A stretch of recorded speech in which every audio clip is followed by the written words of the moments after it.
Bihar board से जितने भी छात्र छात्राएं इंटरमीडिएट सत्र 2024 से 26 में नामांकन के लिए यूएफएसएस के पोर्टल पे ऑनलाइन आवेदन किए हैं, तो आप सभी छात्र छात्राओं के लिए गुड न्यूज़ है कि आपका 11th में नामांकन के लिए जो पहले था कि आप जहां से मैट्रिक किए हैं वहीं से आपको इंटर करना होगा या अपने घर के सबसे निकटतम विद्यालय से ही आपको इंटर करना होगा, ये बाध्य कर दिया था बिहार बोर्ड। और स्पॉट एडमिशन, स्लाइड अप वगैरह का विकल्प मतलब काफ़ी स्लाइड अप तो समाप्त ही कर दिया गया था। मनपसंद स्कूल कॉलेज में आप नामांकन ही नहीं ले सकते हैं। स्पॉट एडमिशन को काफ़ी जटिल कर दिया था, तो इससे आपको अब राहत मिल गया है, ठीक ना। हाईकोर्ट की तरफ से इस पर रोक लगा दिया गया है एक याचिका की सुनवाई करते हुए, और अब आप अपने मनपसंद स्कूल कॉलेज में आसानी से नामांकन ले सकते हैं। तो इस पूरे खबर को समझेंगे। देखिए यहाँ पे स्पष्ट रूप से लिखा गया कि हाई स्कूल के बाद छात्र दूसरे स्कूल से कर सकेंगे इंटर, ठीक है, कहीं से भी आप इंटर की पढ़ाई कर सकते हैं, तो इसको समझेंगे। उसके साथ साथ आज मेरिट लिस्ट आने वाला था, तो क्या आपका मेरिट लिस्ट आएगा कि नहीं, देखिए हर जगह यही जानकारी है। यहाँ पे भी देखिए लिखा गया है कि आदेश 11वीं में पसंद के स्कूल में दाखिला ले सकेंगे छात्र। अब आइए मैं पूरा खबर आपको पढ़कर सुनाता हूँ। यहाँ पे जानकारी दिया जा रहा है, जहां से 10वीं की वहीं 11वीं में नामांकन के आदेश पर रोक।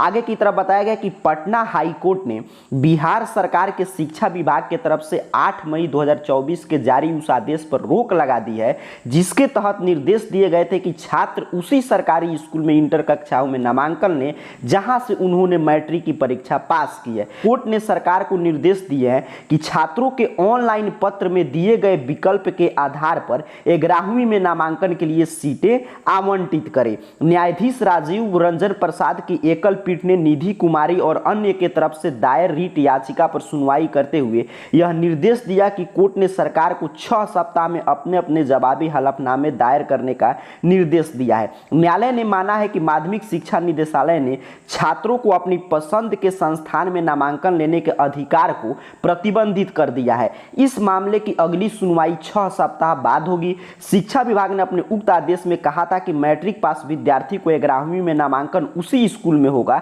जहां से वे 10वीं पास किए हैं। यह निर्देश चालू शैक्षणिक सत्र 2024 से 25 में कक्षा 11वीं में नामांकन के संबंधित में तत्काल प्रभाव से लागू था, तो इसको अब समाप्त कर दिया है पटना हाई कोर्ट ने। ये बहुत बड़ी गुड न्यूज है। देखिए पहले मैं आपको लगातार बता रहा था कि इसमें काफी तरह तरह की समस्याएं हैं। शिक्षा विभाग के काफी ऐसे बीच में कुछ फैसला आया है जिस पे मतलब कि अगर सच में उसको कोर्ट की चुनौती दिया जाए, कोर्ट में हर एक फैसला का रद्द हो ही जाएगा। तो ये फैसला तो काफी आप छात्र हित में पटना हाई कोर्ट ने दिया है, क्योंकि इसमें देखिए काफी तरह की समस्याएं थी। एक तो है कि मान लीजिए विद्यार्थी जहां से मैट्रिक किए हैं गांव से भी कर सकते हैं, या काफी विद्यार्थी दूसरे जगह से मैट्रिक का फॉर्म वगैरह भरवा लेते हैं, तो वहां से वो इंटर कैसे करेंगे। और दूसरा मूल समस्या कि सभी विद्यार्थी का ये मतलब कि ड्रीम होता है कि 10th के बाद किसी अच्छे शहर से जाकर अच्छा एजुकेशन ग्रहण करें, फिर उसके गांव में आप कितना भी स्कूल टीचर व्यवस्था करते हैं, बट वो एक माहौल नहीं मिल पाता है। इसी वजह से विद्यार्थी उस शिक्षा के लिए अलग अलग शहरों में जाते हैं, तो वो कैसे अपना स्टडी करेंगे। हाँ, शिक्षा विभाग इतना बाध्य कर सकता है कि आप कहीं पर रह के पढ़िए, उससे अपने को कोई मतलब नहीं, बट आपको 75% अटेंडेंस की क्राइटेरिया पूरा करना चाहिए। ये नियम अच्छा है, बट यहीं पर रह के पढ़िए, ये तो मतलब कि छात्रों के मनपसंद स्कूल कॉलेज में पढ़ने का जो उनका अधिकार है उसको ही शिक्षा विभाग समाप्त कर दिया था। तो ये आदेश अब समाप्त हो चुका है, अर्थात कि अब कोर्ट ने स्पष्ट कहा है कि जो विद्यार्थी यूएफएसएस पर जिस रूप में फॉर्म भरे हैं, तो पहले क्या बोला था शिक्षा विभाग कि आप फॉर्म में कोई भी विकल्प दिए हैं, जो 1 से 10 तक विकल्प आप भरे होंगे, तो उसमें आप कोई भी विकल्प भरे होंगे उससे कोई मतलब नहीं, हम आपका प्रथम मेरिट लिस्ट एक ही मेरिट लिस्ट जारी करेंगे और उसमें आपको उसी कॉलेज में नाम लिखाने के लिए बाध्य करेंगे, उसी में आपका नाम आएगा जहां से आप मैट्रिक किए हैं। तो इस आदेश को हाई कोर्ट ने तत्काल प्रभाव से समाप्त कर दिया है, अर्थात कि अब जो आपका मेरिट लिस्ट आएगा, तो जहां से आप मैट्रिक किए वहीं से इंटर करने के लिए आपको बाध्य नहीं किया जाएगा, और आप जो भी आप यूएफएसएस के पोर्टल पे अपना कॉलेज का विकल्प भरे हैं, वरीयता भरे हैं, उसके आधार पर जैसे मतलब कि पिछले साल जैसे मेरिट लिस्ट आता था वैसे ही आपके मनपसंद स्कूल कॉलेज में नामांकन का आपको मौका मिलेगा।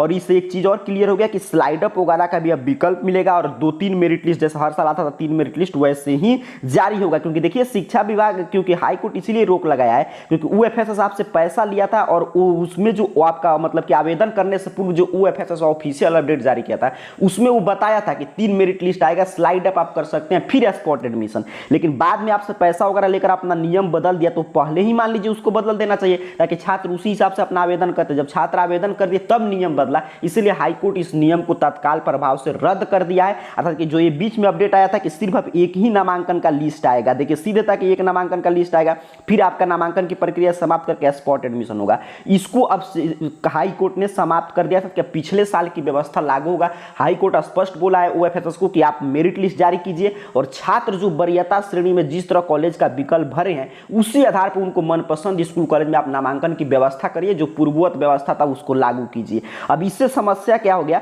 कि ओएफएसएस मेरिट लिस्ट तैयार कर लिया था कि आज जारी होने वाला था आपका मेरिट लिस्ट, तो तैयार कर चुका था कि आपका जो भी नामांकन कि जो भी आपका मतलब कि जैसे जहां से आप मैट्रिक किए वहीं पे आपको इंटर करना है, तो उस हिसाब से वो मेरिट लिस्ट जारी करता था। लेकिन अभी तक मैं आपको अब बता रहा हूं कि ओएफएसएस की तरफ से कोई भी ऑफिशियल अपडेट जारी नहीं किया गया है और ना बताया गया कि आज मेरिट लिस्ट आएगा कि नहीं आएगा। ठीक है, मतलब डेट भी आगे बढ़ाकर कोई अपडेट नहीं आया अभी तक वर्तमान में, मतलब कि सुबह के हम लोग मॉर्निंग में जब मैं वीडियो शूट कर रहा हूँ तब तक कोई भी अभी तक अपडेट नहीं आया है। और ना ही ये भी अपडेट नहीं आया कि आज आपका मेरिट लिस्ट आएगा, क्योंकि हाईकोर्ट का फैसला आ गया तो उसी हिसाब से मेरिट लिस्ट में बदलाव भी करना होगा। तो आज मेरिट लिस्ट आ भी सकता है और नहीं भी आ सकता है, क्योंकि अभी तक कोई भी अपडेट नहीं आया है। ठीक है, तो अरे बहुत बड़ी राहत की खबर है कि भले मेरिट लिस्ट आने में 2-4 दिन समय लगे, लेकिन अब आप कहीं पे भी जहां पे पढ़ाई कर रहे हैं वहां पे जहां पे आपका इच्छा हो बस वहां पे आप जाकर नामांकन करा सकते हैं इंटर वगैरह में, अर्थात कि आप जो भी अपना विकल्प भरे थे वरीयता श्रेणी में, क्योंकि समझिए खोजने में ही कितना समय लगता है कि कौन कौन से स्कूल कॉलेज का विकल्प भरे, तो आपका जो भी आप वर्क किए थे, जो भी मेहनत किए थे कॉलेज वगैरह का विकल्प चयन करने में, वो अब आपका व्यर्थ नहीं जाएगा। उसी हिसाब से आपका मेरिट लिस्ट जारी होगा, क्योंकि हाई कोर्ट का आदेश आ चुका है। अभी तक तो कोई भी अपडेट नहीं आया है, लेकिन आगे हो सकता है कि 11 बजे तक भी हर साल ओएफएसएस मतलब कि अपडेट जारी करके आपका मेरिट लिस्ट जारी कर देता है। तो कैसे पता चलेगा? तो सिंपल स्टेप से आप चेक कर सकते हैं आपका मेरिट लिस्ट आया है कि नहीं। इसके लिए सिंपल से आपको अपने मोबाइल फोन का कोई भी ब्राउजर ओपन करके गूगल सर्च बॉक्स में आइए और इस चैनल का नाम AR कैरियर पॉइंट, स्पेलिंग बिल्कुल सही सही टाइप करके सर्च कीजिएगा। ठीक है, यही जो स्पेलिंग आपके सामने लिखा हुआ भी आ रहा होगा, यही स्पेलिंग आपको टाइप करके सर्च करना है, आपके सामने सर्च रिजल्ट आ जाएगा।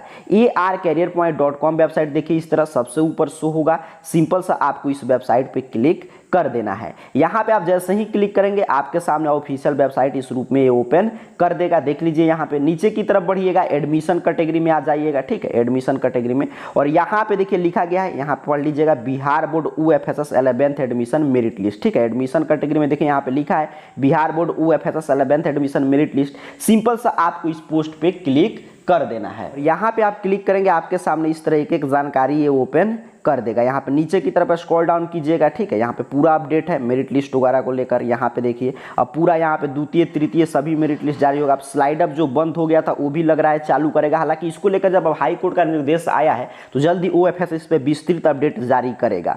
ठीक है, तो मेरिट लिस्ट आगे पिछले अपडेट के अनुसार आज मेरिट लिस्ट आने वाला था। चेक करने के लिए यहाँ पे देखिए फर्स्ट मेरिट लिस्ट का लिंक है, लिंक 1 और लिंक 2। सिंपल सा आपको इस लिंक 1 पे क्लिक कर देना है। देखिए यहाँ पे लिंक तो काफी दिन से एक्टिव है। यहाँ पे बारकोड नंबर कहाँ से मिलेगा? तो आपके मोबाइल नंबर पे जो एसएमएस आया होगा, आवेदन किए होंगे उसमें होगा, या आप जो फॉर्म भरेंगे उस पे राइट साइड में होगा। और यहाँ पे मोबाइल नंबर जो ओएफएसएस पे आवेदन करते समय दिए थे वो, और यहाँ पे कैप्चा भर के प्रिंट बटन पे क्लिक करेंगे तो जैसे ही 11 बजे के आसपास आकर आप चेक कर लीजिएगा, जैसे ही लिंक एक्टिव होगा तो यहाँ पे आपका मतलब कि मेरिट लिस्ट डाउनलोड होकर ओपन एक कर देगा, या यहाँ पे ऑफिशियल अपडेट आएगा तो यहीं पे आपको अपडेट मिलेगा। ठीक है, तो अभी तो चांस कम ही लग रहा है। हालांकि ये बिहार बोर्ड में यहाँ पे कभी भी कुछ भी हो सकता है, मैं आपको बार बार बताता हूं, लेकिन अभी तक जो हाई कोर्ट का फैसला आ गया तो उस हिसाब से मेरिट लिस्ट तैयार करना होगा। तो चांस तो कम ही है क्योंकि मेरिट लिस्ट वगैरह जारी हो, क्योंकि पहले से तो आपका वहीं तैयार था जहां से आप मैट्रिक किए हैं वहीं से इंटर करेंगे। बट फिर भी एक बार ये बिहार बोर्ड है या कभी भी जारी कर सकता है, तो यहां से आकर चेक आप कर सकते हैं। ठीक है, AR कैरियर पॉइंट सर्च करके arcareerpoint.com वेबसाइट के, और आप एडमिशन कैटेगरी में आकर यहां से अपना सर्च कर लीजिएगा जो मेरिट लिस्ट वाला पोस्ट है, इस पर क्लिक करके एक बार चेक करते रहिएगा। ऐसे जैसे ही मेरिट लिस्ट आएगा उसकी जानकारी हम आपको देंगे। तब तक के लिए आप सभी को बहुत बहुत धन्यवाद।